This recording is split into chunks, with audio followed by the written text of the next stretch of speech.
I'm Corbett Wall with DV Auction, here with your feeder flash for Wednesday, June the 28th, where the board was just up and then back down again early in the week. And you know, how stupid does the industry feel whenever they can just do that to us? You know, your feeder contracts per head, about $36 a head. They jacked around the market early in the week. On fats, it's closer to $50 a head.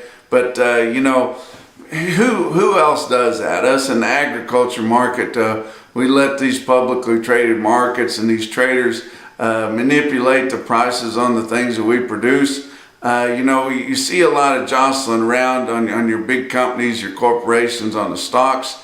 Now, they may change the price of the shares, but I guarantee you GM and Ford is not going to let the price of their pickups be jostled around like that. It's just too hard to make a living and be able to expect what you're going to get for your products. But you look at the board early in the week, Monday up the limit, Tuesday down the limit. Whatever you want, you know, what else you want to say about that? Box beef cutout values have been sharply lower early in the week. We knew that they were going to be that way. Choice carcasses taking the brunt of it. That choice select spread is coming together, but they're taking big hits. And we've been talking about that, been expecting that.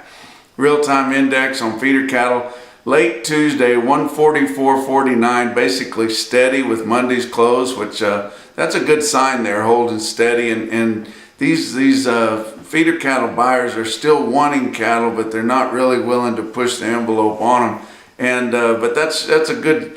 When we got things as volatile as we do and as much pressure as we've had from the fat cattle market and everything, it's nice to know that we can hold steady on a week like this going into a big holiday. But you look at some Tuesday markets, OKC West and El Reno had their calf sale, only 1,500 head, and the receipts just continued to dwindle down and until they absolutely stop next week. And then there'll be a kind of a slow start getting going after the 4th of July, and then by the end of July we'll have some pretty good runs again as cattle start coming off grass.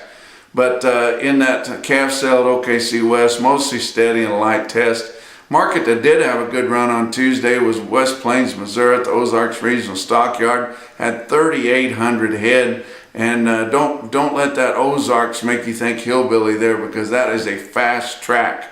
They pump the cattle through there. If you've never been to Ozarks Regional Stockyard, it's quite a show actually.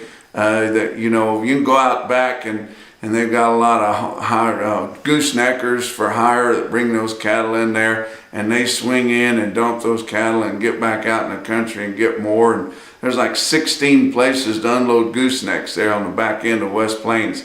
But you look there, they had a good market. They get a lot of crossbred and exotic type calves. And it's a good place for guys to fill orders right ahead of the big holiday this time of year. Prices were firm to $4 higher on all classes there. They had a big slug of yearling steers there in West Plains on Tuesday. Had 6 loads of steers, weighed 962 at 140 even.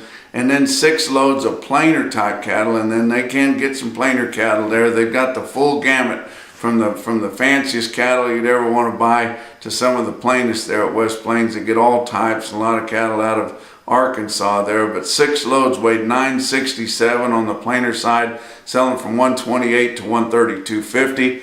Individual quote out of Richmond and Bluegrass Stockyards, Richmond, Kentucky, 120 head of steers, 10 o'clock Tuesday morning, weighed 892 at 147.60.